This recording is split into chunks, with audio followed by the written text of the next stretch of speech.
This is Off Topic, a show where two men with the attention spans of a squirrel try and fail to stay on topic with today's subject. Where will their oral meanderings take us? Well, stick around and listen, because today's Off topic is... On the last episode, we got to see Scrooge make his way from the Klondike to the jungles of Africa, where he completes his turn to the dark side. Will Scrooge find redemption? Stay tuned this episode to find out.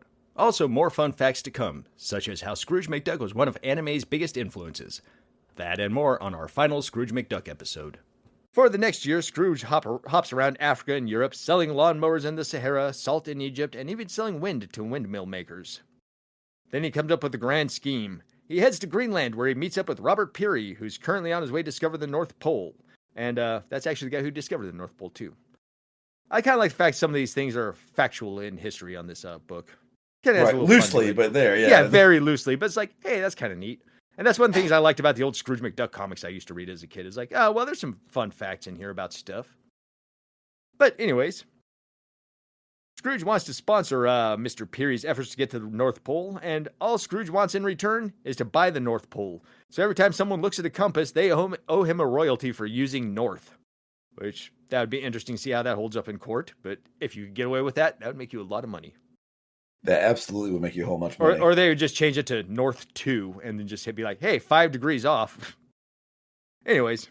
Oh, yeah. And also as a side perk, if he owns the North Pole, Scrooge McDuck wants to charge exorbitant fees for letters to Santa. So, okay. Yeah, right. Robert Peary is not a fan of this idea and tells Scrooge to buzz off. And on top of that, Bombi the zombie shows up in Greenland, still pursuing Scrooge. This also begs the thing, if Bombi's alive, is he really cold at this moment but just can't, show it? I'm so cold. Why can't I die? My feet are frostburned, yet they do not fail. This time, Scrooge just basically leads Bombi into an ice ravine where he falls in and gets stuck and frozen in a giant block of ice. Scrooge dusts his hands and says, well, done with that problem. Or is he? Dun dun dun. Still, Bombi's not exactly a huge threat, more of just like oh crap, that's there. I guess I better walk briskly away from him. Right. So or just like, no thank you. I don't want that. No thank you. Yeah. No thank you. So Scrooge again decides it's time to reconnect with his sisters. But this time a telegraph shows up to distract him. Why, he's been given an invitation to meet with the royal Russian family, an opportunity he's been wanting for years. So Scrooge puts off meeting his sisters and again beelines straight to Russia. And in the process, he's actually the first person to reach the North Pole in the process. Doesn't appear he realizes it because he never does buy the North Pole or really mentions it. We just see it on a map. But a few months later, Scrooge arrives in Russia, where he finds a good deal on a red coat, cane, and top hat, which would be his primary look outside of DuckTales that we know and love. In DuckTales, he had a blue coat with red fringe. Pretty much everywhere else, he was always wearing a red coat and a top hat. Yeah, and now you know. Scrooge gets to meet with... Huh? Sorry, you said now you know, and of course immediately, no, he has that. No, he's had the battle. G.I. Joe. So, yep. Scrooge gets to meet with Tsar Nicholas II, who's currently having an impending revolution sale. Everything must go, which I found that pretty funny. Impending revolution sale? That's great. Yeah. When he's meeting with, there's a big sign in the back that just literally says impending revolution sale. Everything must go. And Scrooge takes this opportunity to stock up on Fabergé eggs at bargain basement prices.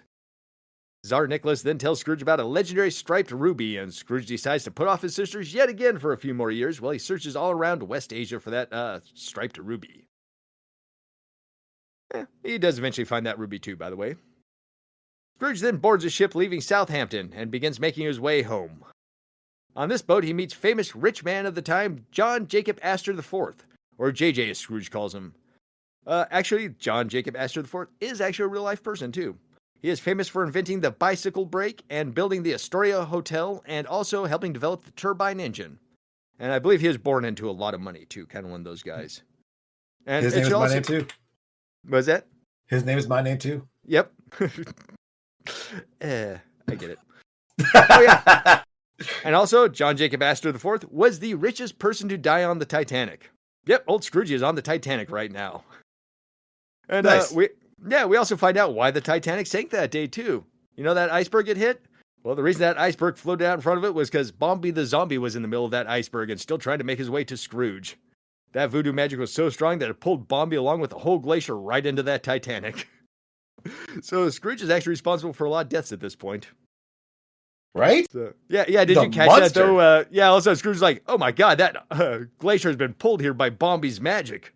So yeah, basically the only reason that iceberg hit the Titanic was because Scrooge was on there and voodoo curse. Damn you, Scrooge. Yep. How much blood is on your hands? He did just slaughter that whole village of people because, I mean, we saw them chasing him off into the woods. Yeah, I know. Yeah, because, you know, it's when a bunch of people come in and chase off an African tribe, it always turns out just fine. Afterwards, they all have fluffernutters and high C while sitting around a campfire singing Kumbaya. Right. You know how they all got, like, wet wheelies and noogies. That's the worst they ever got. They got made fun of for having cooties. That was all. Everybody was happy. So Bombi and the iceberg hit that Titanic, and the Titanic sinks with Bombi on it, and Scrooge watches the Titanic go under and thinks, well, you know what? There's probably a lot of sunken treasure at the bottom of the ocean. Someone should go get all that treasure. So, instead of going back to his sisters, he decides to just go ocean diving and to find sunken treasure. But why stop there? Along the way, he also gets the idea to head down to South America in search of more land and more rubber trees. After a couple of years of that, and what we can assume is more slaughtering of tribes, he heads off to Asia again, where he mucks around making even more money. Oh, and then when he's in Asia, as he's passing through Baghdad, somebody attempts to assassinate him, which seems kind of like that should have happened a while ago. Bandits, with a love of irony, decided it'd be fitting to push Scrooge off of a cliff, only to die when he lands on a train car of his own money down below. Well, they shove him off the cliff, and this here where Scrooge learns he can actually swim through his money like it was water. Instead of splatting on top of the pile of money, he just simply swims through it gracefully. I do like how he mentions that. I like how he mentions like he's a fucking X-Man. He's like, oh, look, this is my mutant power. I can swim through money. Yep, right. It was like either swim or die, and his body was just like, well, we're going to swim through this. Except he also learned, too, that he can only swim through money. He tried to swim through coal in the coal car, and that ended in a hurry. So Scrooge heads to the Pacific Rim, where he uses trained cormorants to dive for pearls. He also heads to the island of Ripon-Taro, which makes an appearance in the DuckTales cartoon, Ripon-Taro. And there he attempts to buy all the coconuts on the island, but the tribe leader is like, nah, we like our coconuts. How about buying some sponges? And it's here that, again, Bombi the Zombie shows up. Took him 8 years, but he managed to walk all the way from Newfoundland to the South Pacific to find Scrooge. Well, luckily for Scrooge this time, there's a friendly witch doctor who offers to trap Bombi on their island for 30 years, and all Scrooge has to do is give up that legendary ruby that he learned about from Tsar Nicholas. Scrooge is not happy about this, but he reluctantly agrees, and now Bombi is out of Scrooge's hair for the next 30 years. And Scrooge is just like, well, in 30 years, I'm sure that voodoo curse will wear off. That seems kind of foolish thoughts on him. Yeah, that's pretty dumb. Yeah, the book actually doesn't really go into what Bombi does after this, but essentially what happens is 30 years later, Bombi does go looking for Scrooge again. However, Scrooge is aged enough that Bombi doesn't really recognize him, but he does see Donald Duck, who looks a lot like Scrooge McDuck, and decides to go after him. And it's also during that story that's revealed, I believe, that Bombi is actually a real person trapped in a living hell of a zombie body. Yeah, zombie bodies. Yep, zombie bodies. Zombie Bombi. Bombi zombie. Bombi is now out of Scrooge's hair, and Scrooge goes back to traveling the world again for another 10 years, building upon his already massive empire. What really helps him out is when the great stock market crash of 1929 happens, and that is Scrooge's chance to basically buy up all his competition and get his beak wet in every industry on the planet. Good time to buy if you got the money. Yeah, definitely. Yeah, right. Finally, it's 1930, and 27 years after essentially founding Duckburg, Scrooge finally returns home to the city he built. He built that city on rock and roll. He built this city. Anyways, gone is the rinky-dink shantytown that he left, replaced by a bustling metropolis that was built on the back of McDuck Enterprises. Scrooge is actually kind of unimpressed by this city and basically considers anybody living in Duckburg to be a freeloader who's profiting off his success. Because, hey, if it wasn't for him, that town wouldn't be there, and thus their opportunity wouldn't be there. So they owe him. Also, the sight of panhandlers really sets him off, and he demands that booby traps be installed outside his money bin to keep them away. Very bitter. And also, he does deal with the to be fair though, like, yes, panhandlers, but if you look at the thing, they're like, they literally hold signs up saying, give me free money for free. Give me free stuff. I mean, it's like, it is 100%. It is 100% like, Fox News Republican. He's like, this is real. This panel shows you what's really going on. Like, oh, come on, man. And then they got in their $100,000 Mercedes and drove off. Let's see. Their signs are saying, gimme aid to the lazy, fun to abolish funds. Gimme. Well, this was that help I haven't eaten since lunch. Okay, that's not the world owes me a living, and then someone else telling you, gimme. So this is the signs he's walking up. Yep. And I mean, to be fair, if I saw that, I would also say, put some booby traps out there. But, anyway, I just thought it was funny. I saw that. I'm like, this is exactly what the Fox News people think. Yeah. The people out there who are jobless are doing. Yeah. So basically, we'll just get to this now. Don Rosa, the dude who wrote this book, from what I could tell from the research, those signs that he was writing in there, basically he was almost wrote up those signs as a parody of what real rich people see when they see panhandlers. Yeah. That rich people don't actually see what the sign says. They just immediately see, hey, I'm a freeloader. That makes sense, because it did smack of satire, but, the only reason why I wasn't 100% sure was, as mentioned from the very beginning, some of the stuff on here was like, this didn't age very well. Actually, the part of that is because part of Scrooge's history is written by Carl Barks and part of it is written by Don Rosa, and we'll find out kind of what the difference between the two people were when they're writing methods. But yeah, as far as this book we're talking about, Don Rosa, a lot of that stuff was satire. He's like, hey, this is exactly what rich people see on signs and stuff, what they actually say, because apparently a lot of people did kind of take him as being like pro-capitalism, fuck the poor people kind of attitude. He's like, no. And he had to explain himself a couple of times. He's like, okay, fair enough. Yeah. So, now we know. Scrooge's sisters, Quaxwell, and their new kids Donald and Della are all there throwing a big welcome back party for Scrooge. And they are super excited to see him after all this time, because, it's been 30 years since they last saw him or so? 27 years? That's right, kids don't put it off. He's like, yeah, I'll get to go find money. Yeah, hopefully he's been sending letters home. Well, I guess he's been sending money home, so they do know he's alive. But anyways, they're excited to see him, but Scrooge ain't so happy to see him, and he basically just angrily blows them off and scolds them for wasting his time. Hortense, the angry one, has had enough, and she basically gives Scrooge an ultimatum. Apologize and become a human being again, or say goodbye to what family he has left. And Scrooge tells him, buzz off, and he doesn't need their kind around anymore. He just needs his money and his businesses. And on this note, the family storms out, and the only parting gift we get from them is a wee young Donald kicking Scrooge square in the arse. Scrooge does have second thoughts about this, but he quickly gets sidetracked and overjoyed at the news he is now the richest person on the planet. The love of his fortune overshadowed any pains he felt for his family leaving him. Yeah, basically it seems like every time Scrooge has a guilt of conscience, money seems to fix him up right up at this point. Yeah, to be fair,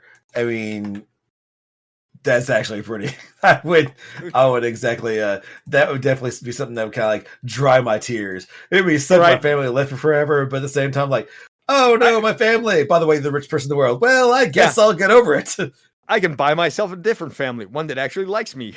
Yeah, hire professional actors. I get it, fucking Hallmark movie stuff where it's like, oh, family is the real treasure, but what's not better, but is, at least a good consolation prize, being family being treasure being treasure. So it takes about 12 years after this, but the bitterness finally takes hold and Scrooge becomes a Howard Hughes-style recluse and closes down his entire enterprise. He basically says there's no one worthy to take over his legacy, so he's just going to close up shop and tell the world to go screw itself. And, fair enough. With as big as he is, though, it makes you wonder what that did to the world economy since he basically runs everything. If he's just like, I'm shutting it all down, bye. It'd be kind of like that Montana thing where 80% of the workforce was out of jobs, except worldwide, I would imagine. Or at least it would devastate Duckburg, I would imagine. Oh, yeah. All the jobs simultaneously leaving all at once. Yeah, that doesn't, that's like one of those, these Appalachian towns around here where it's like, oh yeah, we had this factory, but now it's shut down. So yeah, the coal mine dried up, so all of a sudden there's nothing left. That's one thing about being around here. I see, friend of coal. Coal's this. I'm like, you don't really like coal. You don't really. You like the job stability. You got, when they were down the mines, they actually got paid decent money. So when the coal people left, that was attacking their livelihood. What should have hopefully happened was something come in and replaced it, but that didn't happen. So instead, you had your for the longest time this corporation that funded this town for, as long as I can remember. Suddenly it's gone. Then they're like, oh, look at that, meth. So, yep, that's exactly what happens. I mean, seriously, like I've driven to some of these towns, traveled across through Kentucky, and I've seen some of these towns. It's a bummer, man. Yeah, it really is. I mean, to be fair, like I've never even seen coal until I went to the Red River Gorge like a couple years ago, and I just happened to see this little black thing on the ground. Like, what is this? And I picked it up, and I was like, is this coal? And like I rubbed up, you could use like a little marker or something. Like, holy shit! I walked over to Jay. I was like, "Is this coal?" She's like, yeah." I'm like, oh wow. For the start of us, it's coal. I never knew these things existed in real life. Yeah. It's like I've read about coal. I've seen pictures of coal. I've mined coal in Minecraft, but I've never actually laid fingers on coal. I'm like, oh, look at this. Honestly, it kind of feels neat, doesn't it? It's sort of like waxy feeling. Yeah, because I knew somebody for a brief moment. He lived in a basement apartment that literally had a coal burning stove, an actual coal burning stove. And yeah, I was the same way too. I saw coal. I'm like, my God, that's coal. I've never seen coal. Can I touch it? He's like, I don't care. And it's kind of a cool looking rock, to be honest. It's black and shiny and slick. And it really is. Like, I thought it was pretty sweet. Yeah. He said actually it was a pretty good heat source for his place too. Cause like one softball sized rock of coal would like heat his whole place for an entire day or so. Well, when I heard, I always just thought charcoal. And until like, it just, gotcha. Like coal and charcoal were synonymous in my head. Until I picked it up. I'm like, oh, okay, I get it now. Yeah, it's not the same thing. Black gold, Texas tea. We now jump to Christmas Day, 1947. It's been 5 years since Scrooge shut everything down, and the world very quickly forgets who he was, pretty much. No one remembers what's in the money bin. They just assume it's full of paperwork, and no one seems to remember the adventure Scrooge had. And everyone just assumes he's an old miser who never lifted a finger and inherited everything he has. People assume it's full of paperwork. It's the fucking money bin. It's a giant... There's a big dollar sign on it, too. I mean... Yeah, I mean, he doesn't keep it quiet what's in there. It's like, no shit. And plus, how would people forget about that? He made it widely known it was full of money. And then it's like, oh, the people just like, oh, yeah, it's full of paperwork. Like, are you morons? Okay. Just like in Appalachia, the economy tanked, so everybody started doing meth, and they just quickly forgot because they wanted their brains out. You know what? There we go. That's as good an explanation as any. Yep, in the 40s, Duckburg had a horrible meth problem. It was all them World War II troops coming back, too, from the war and stuff. Mm-hmm. Bad times. Yeah. Bad times. Never forget my great-grandma talking about how she had to show her ID to buy, like, fucking Alka-Seltzer. Huh. Which I had to do the other day. I buy Alka-Seltzer, like, they didn't check my ID. I'm like, God damn it. Like, really? It probably had the ephedra in it or something like that. Or well, like and they never... Yeah, that's exactly. It was daytime, whatever. It's like, and they never check your ID. Like, the thing popped up, hey, check ID. And the lady literally walked over there and just said, 11/11/89. I'm like, okay, why not? That's not... Well, apparently you look getting 11 years younger than you are. So well, that's also, I also thought it was funny, like the random date she put on there was actually like maybe younger than I am. So it's like, you know what, I'll roll with it. I wonder if that was her birthday or her kid's birthday or something. Something like that. I don't know. Yeah. Well, it was also, she was also like a zygote when I was like in college. So zygote. And Donald Duck echoes the sentiments talking to his young sons, Huey, Doo, and Louie. And you'd think Hortense would have clued Donald in about, Scrooge's history and this and that. Apparently, they just don't talk about him much. I mean, fucking A, like, even he's like, oh, whatever. I don't know. Like, it's the same thing with Han Solo and Jedi. Like, oh, they're just whatever. I'm like, dude, you were alive when they were alive. Right? He's like, oh, that silly witchcraft of, the Force. It's like, dude, shut up. Speaking of Donald and his kids, on this Christmas Day, they're invited by Scrooge to the money bin for what's essentially their first meeting ever. Donald only has faint memories of kicking Scrooge in the butt back in the day. Scrooge is old and cranky as all get out, and tells the four that he only invited them to see what kind of train wrecks he's leaving his money to. And we also find here that he hates the term lucky dime, because when Donald calls it as such, Scrooge gets all sorts of pissy, and he was like, I had that thing for 20 years before I made my fortune. That dime wasn't lucky, it was an inspiration. So it's not his lucky dime, it's his inspirational dime. It doesn't have the same ring to it. No, it really doesn't. Too many syllables, I think. I mean, because based on the cartoon I saw, he would commit war crimes to keep that lucky dime where it's supposed to be. Yeah, I'm pretty sure he did too. Oh, absolutely. Like, Lord knows the bodies he left behind to make sure that fucking Magic and Dispel didn't get it. Damn straight. Whoever. I mean, I don't know. The DuckTales, there were a lot of those rando people trying to get this thing, but yeah. Yeah. So Scrooge is busy chastising Donald and the boys while lamenting that he's too old and worn out to adventure anymore, when suddenly the most recent generation of Beagle Boys strike, dressed as Santa Claus nonetheless. Suffice to say, an action-packed sequence follows that sees Scrooge, Donald, and the boys fending off the Beagle Boys and saving Scrooge's fortune for another time. This excitement jolts Scrooge McDuck out of his Scrooge McFunk, and he proclaims, "I'm back, baby!"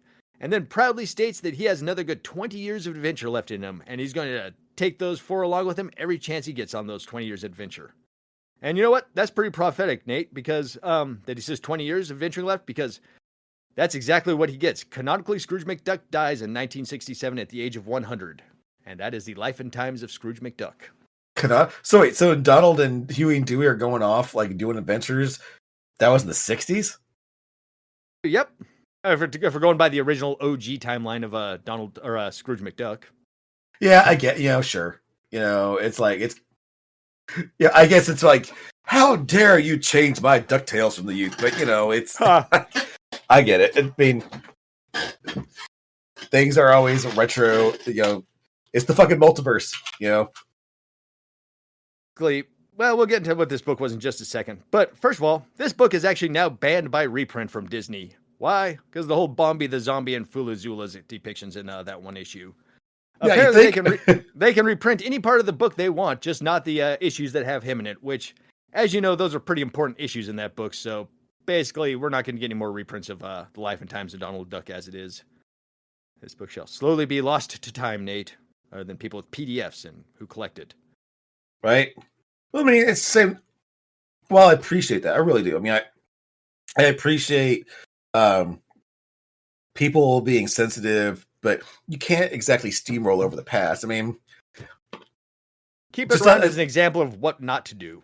Yeah, I mean, even Looney Tunes, even though it was kind of stupid to have Whoopi Goldberg come out and say, it was of the times, but yeah, because, Bugs Bunny, they had some pretty questionable episodes. But, it's just like you go into it knowing, hey, back in the 30s, in whatever, let's just say their view on race wasn't exactly nuanced. But you can still appreciate, like, what, where we got, how we got where we got. Yeah. This, of course, is being from a middle-aged white man. Yeah, easy for us to sit back and judge. Right. Fun, too. Yep, absolutely. So, Scrooge McDuck was created by Carl Barks back in 1947 for the Walt Disney Company. Carl Barks was born in Merrill, Oregon in 1901 and grew up a lonely child on a farm in the middle of nowhere. And hearing problems that started in his youth got so bad by the time he was in high school, he had to drop out and enter the workforce. He floated around doing all sorts of odd jobs until he decided to turn his hobby of art into a form of income.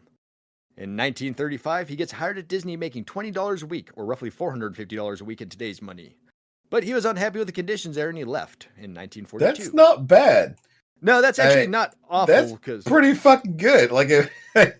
So, I mean, well, it's not fantastic, but... Yeah, he was doing in-between. He was an in-betweener at Disney back then, which... Oh, that sucks. That's kind of what most artists have to start out as, though. Oh, man, that sucks. That's the artistic equivalent of ditch digging. So, yeah, but most animators have to start as an in-between, I think, don't they? Typically, or at least back then.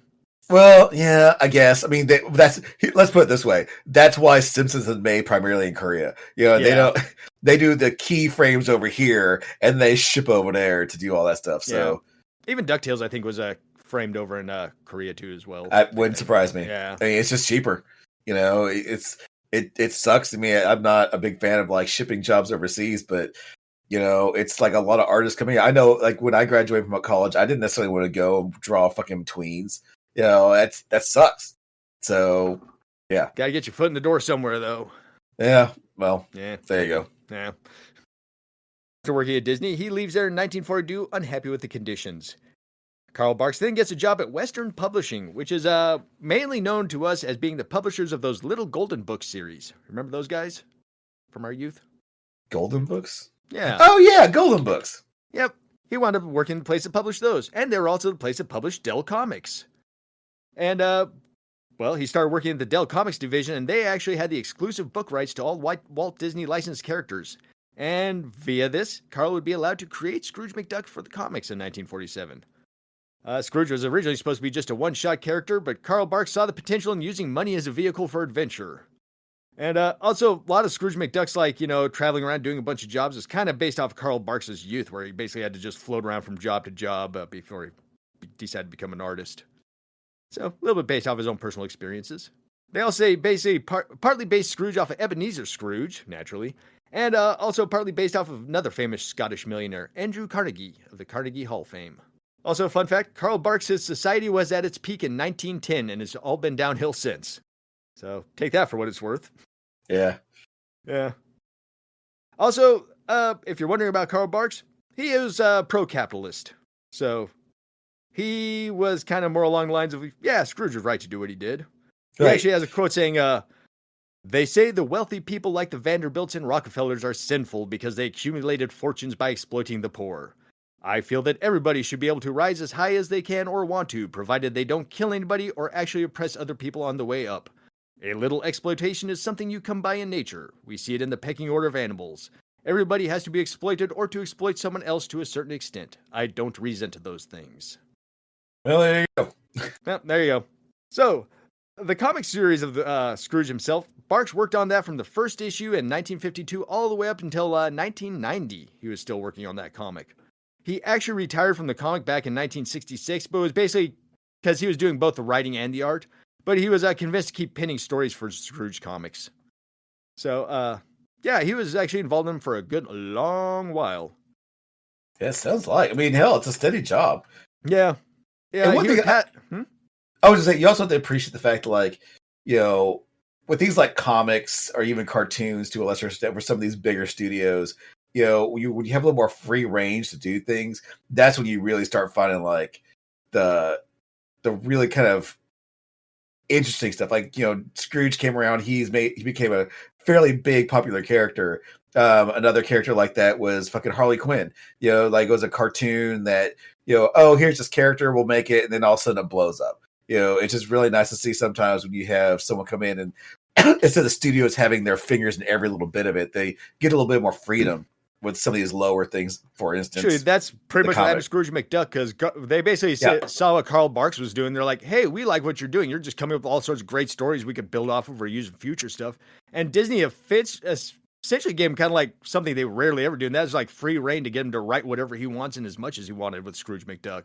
Because they were like, hey, he's just going to build up this great collection of stories for us that we can, rewrite or, turn into cartoons later. And they actually kind of paid off, because that's how we got DuckTales, was because they just had this giant sea of source material to pick from for Scrooge McDuck.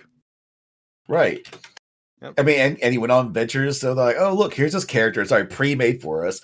And we have a vehicle. He has money. So it's pretty easy to explain things. And he's a world hopping, douchebag. So let's go ahead and have this guy, and we'll make him more likable by giving him Huey, Dewey, and Louie. Yeah, Donald shows up for a minute, but whatever. We just Huey, Dewey, and Louie, Scrooge McDuck, and now we got one more character. I don't know, someone who crashes planes all the time. There, done. Yep.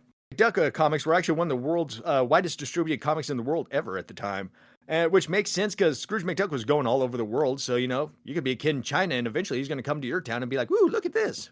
Scrooge McDuck's visiting my homeland. That's pretty cool." Which, nowadays it's not quite as cool, but back in the 60s or whatever, that was kind of neat.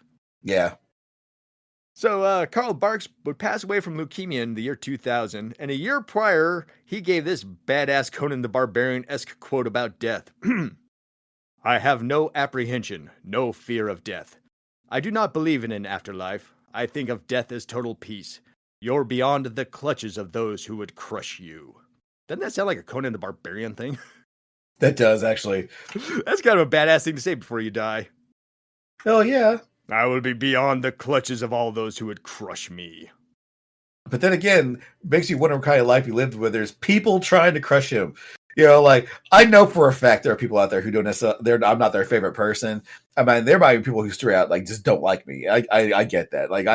My life hasn't been without strife. But I can pretty surely say there's no one out there who despises me. There's no one out there with a concentrated effort going, I must kill this man. I'm pretty sure I don't have anybody like that. And if I do, I am unaware, because they're doing a terrible job. They're just doing the worst job possible.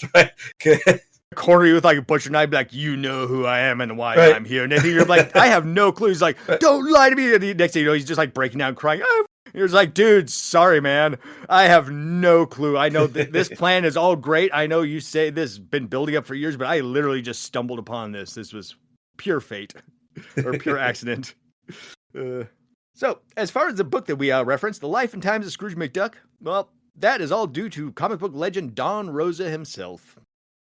Don Rosa was born in 1951 in Louisville, Kentucky. He was a lonely, introverted child with a love of comics that apparently he learned to read comics before he could learn to actually read. And before he could read, he also was drawing his own little comics, like little stick figure adventures and stuff. Kind of the same stuff you and I did, I'm sure. Mm-hmm. But his love of comics eventually led him to a job at Gladstone Comics. But actually, first, he did a comic strip for the Louisville Times where he created Captain Kentucky. Have you ever heard of Captain Kentucky, the comic strip? Nope. Ask Jenny. She might know. Maybe. Yeah. I mean, what up? Yeah. It was at Gladstone Comics where he did his first comic book ever, which was Son of the Sun, a Scrooge McDuck comic that was nominated for a Harvey Award Best Story of the Year. And that was what got his foot into the door for making Scrooge McDuck history. So, and then he'd basically start working on Scrooge McDuck comics here and there, but the big thing would come with 1991. Don Rosa begins working on The Life and Times of Scrooge McDuck, which basically entails him taking every Carl Barks comic from 1952 through the 80s or whatever it was. He went through, he read every comic, distilled it all down to its core facts, and basically just turned that into a biography of Scrooge McDuck's life. So basically what we read there was basically the equivalent of 30 years of comics distilled down, and he had to change a couple of the years and shift a couple things around, but essentially, that is 30 years of buckshot scattered stories, all just condensed down to one constant storyline for us to enjoy. Which, that's pretty impressive if you think about it. Yeah, honestly, that is. Yeah. Yeah, he was just like, hey, I love Scrooge McDuck. We just need like one good biography on the duck, and I'm going to put it together. And he did all the art and everything for it, too. And I really enjoy the art in that book. I like it. And some like the little subtle fun things they do in there. Like little background art.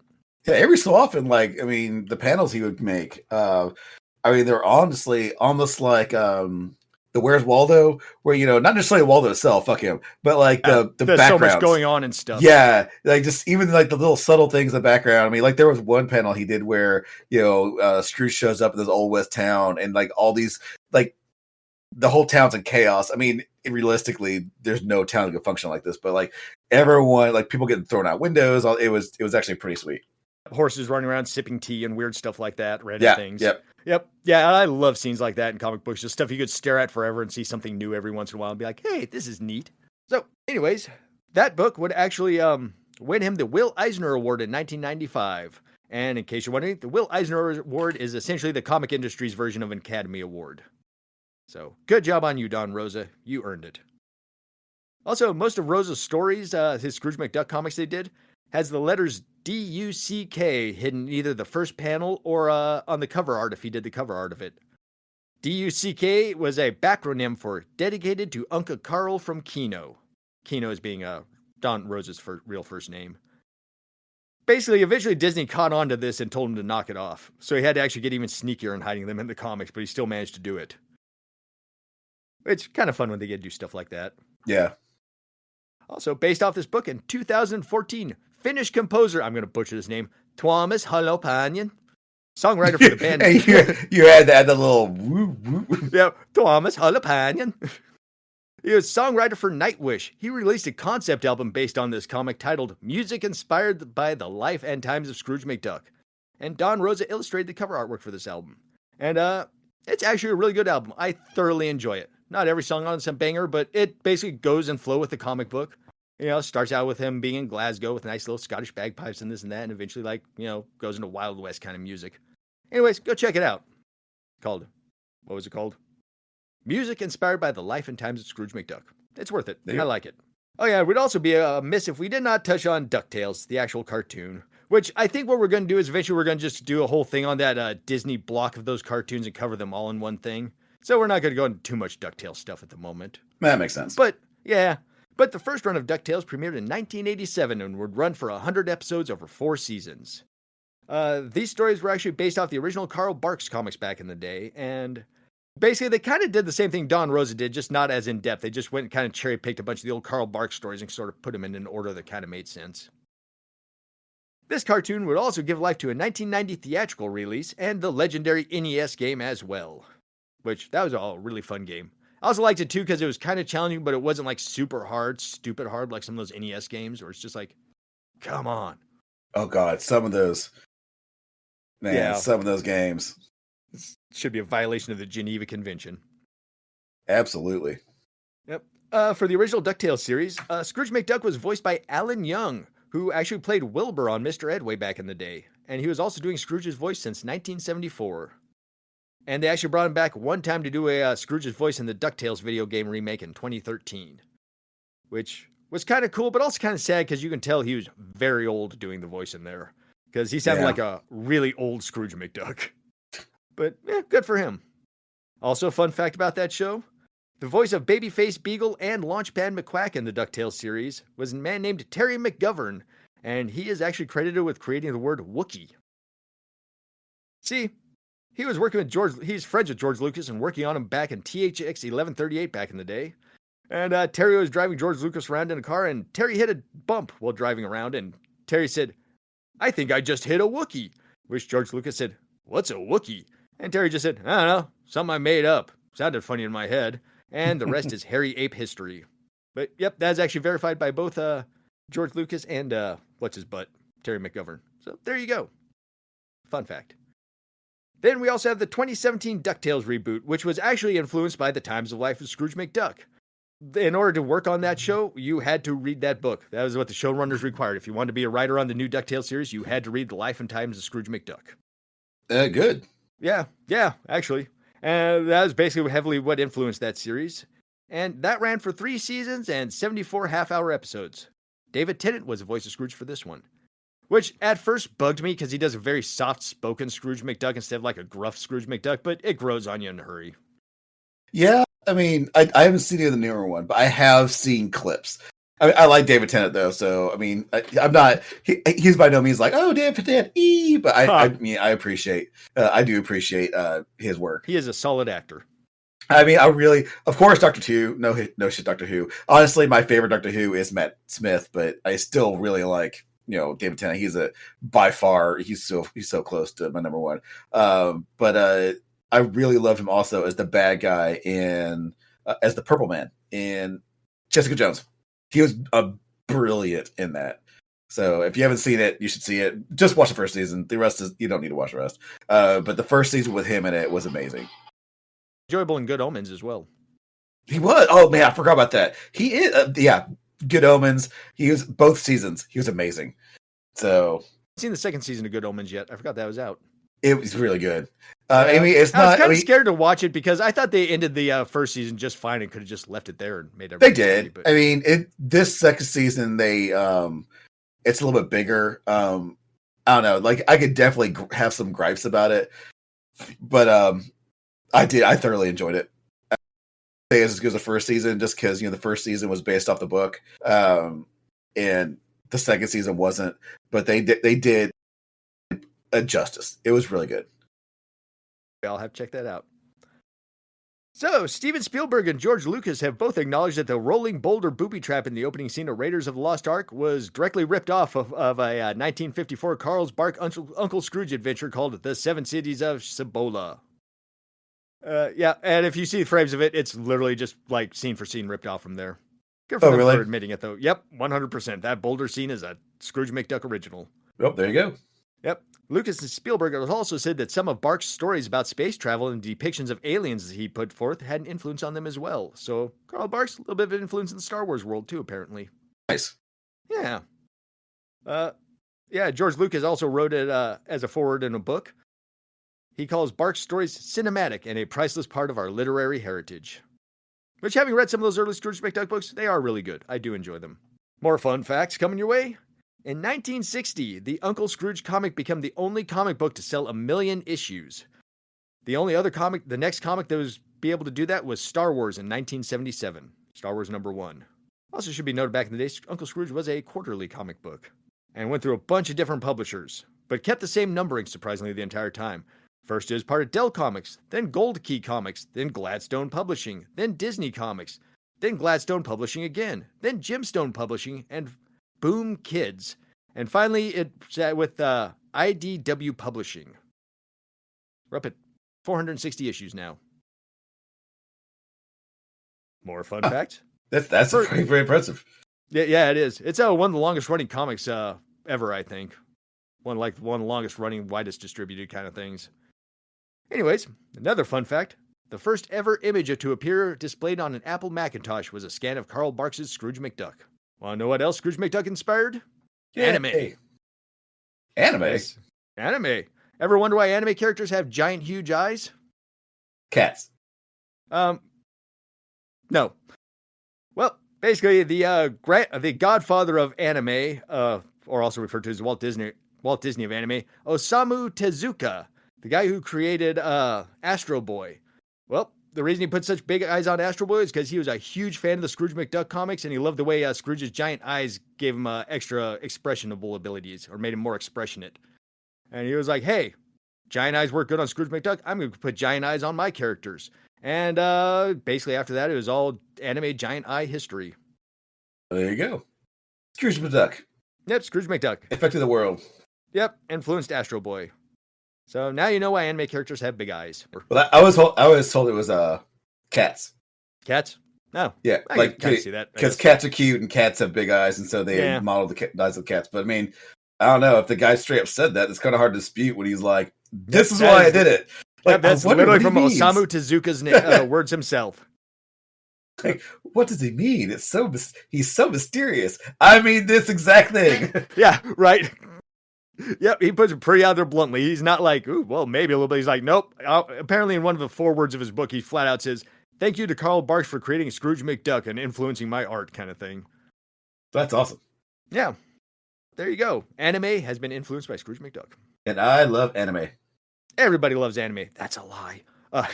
Yeah, it's like I'm actually watching one pretty good anime now. Was it Class of the Elite? And I like it, I really do. But it's like I say that, but man, so it's supposed to be a high school, and you're supposed to be a high school kid. And, this like, oh, it's cutthroat, blah blah blah, and just. These kids are supposed to be like 15, 16, and they're like, so you have these girls talking to each other, and are they looking at their faces while they're talking? Or is the camera back a little bit to see the girls like as a group talking? No, it's some titties talking to some other titties. I'm like, God damn it. I mean, I appreciate this cartoon, so technically it's not like creepy, but I'm a little creeped. You don't want somebody to walk into the room while you're on that one. Oh, God, no. Like, hold on, let me explain. And then you're trying to explain it to them, and then you just realize it's sounding even worse as you're trying to explain it. Yeah, so it's playing on my phone, like, as I'm working, and my wife walked in, and it was a scene, because, of course, they're in a pool, because why the fuck aren't they in the pool? And, like, you have this main character, the guy who's, like, just cut from marble, and he's talking to this girl who's, like, in the skimpiest bikini you could possibly buy in the store. And I'm just like, what are you watching? I'm just like, anime. I just left it at that. Like it's, I swear it's not hentai.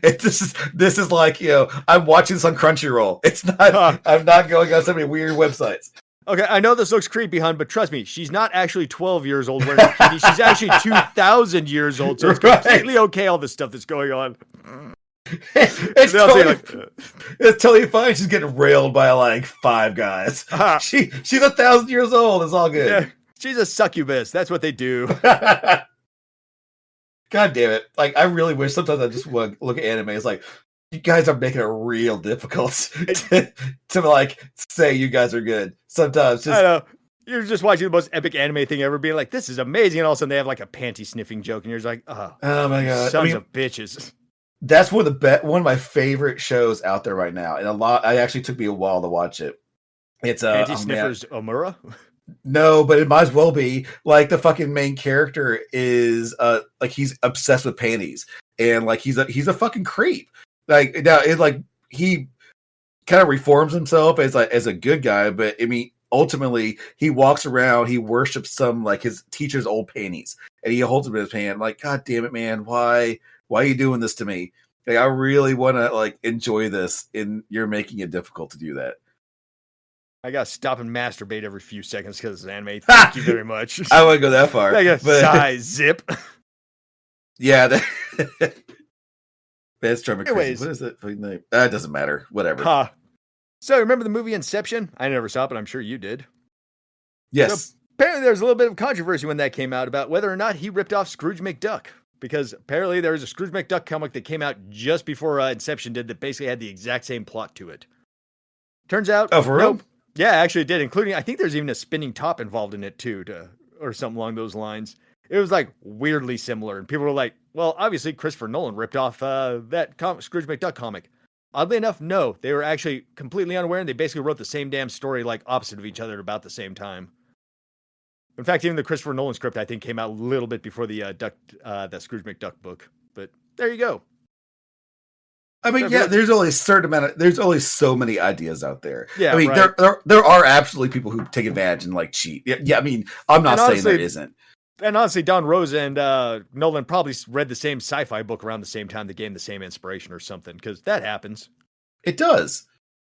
I guess the last thing we can talk about is how much money Scrooge McDuck actually has. Because it depends on who you ask and what comic writer and what publication, this and that. But the number is always really stupid and made up numbers. So according to Carl Barks, the Scrooge McDuck is worth $1,623,623.62. However, there's a it's 62 cents. However, there's a DuckTales episode where Fit and Crackshell, the accountant, notes that McDuck's money bin contains 607,386,974,522,000,000,36. Don Rosa in The Life and Times of Scrooge McDuck quotes it as 5 multiplijillion, 9 impossibidillion, 7 fantastica trillion dollars and 16 cents. There's always cents at the end. No rounding up for Scrooge McDuck. Fantastica trillion? Sure, why not? Yep. And then there's one comic book back in 1949, a Christmas comic, where a thought bubble from Scrooge McDuck talks about how he has $11 octillion. In DuckTales movie Treasure of the Lost Lamp, Scrooge mentions that he's a quadzillionaire. And in the DuckTales reboot, they also call it a multi-trillion-dollar business that he runs. Also, too, they talk about how much money he has in the money bin, which is different than his like total value, because I mean, all them businesses are worth stuff too. So, right. I mean, you can't just, it's you have to have some like funds and other things. Yep. Forbes magazine has occasionally tried to estimate Scrooge's wealth, and in 2007 they estimated he was worth probably $28.8 billion. In 2011 they estimated $44 billion due to the rise in gold prices, and well, actually that's kind of where Forbes stopped. But also the final thing we've got is in 1970 in a comic, Scrooge says that he would be broke in 600 years if he lost $1 billion a minute. Then that would put his total estimate net worth at, let's see here, 315 quadrillion, 360 trillion dollars ish. But Forbes does have him ranked as number one spot on the Forbes fictional 15 of richest people in the world. Because, we're making up numbers to equal. Yeah, I know. Basically, if you want Scrooge McDuck's value, just make up a number, and it just, as long as it sounds good and long. And we are now at the end of our story, Nate. We have learned all we can about Scrooge McDuck and his life and times. Did you learn anything? I did, actually. I learned a decent amount of stuff about this motherfucker. Yeah, I got to learn about him and some true history stuff, too, like those ice stairs people had to climb up, 1,500 of them or so. And we got to learn other such things about when Montana got put out of work. 80% of Montana's workforce got put out of work, all in one stroke of a pen. And why, he didn't end up dead. Yeah. It's like super dead. like his body's final resting place is in multiple places dead. This is where the ending jingle goes. This is where the ending jingle goes. I don't know if we need one. I don't know if we'll get one. But if we do, then here is where it goes.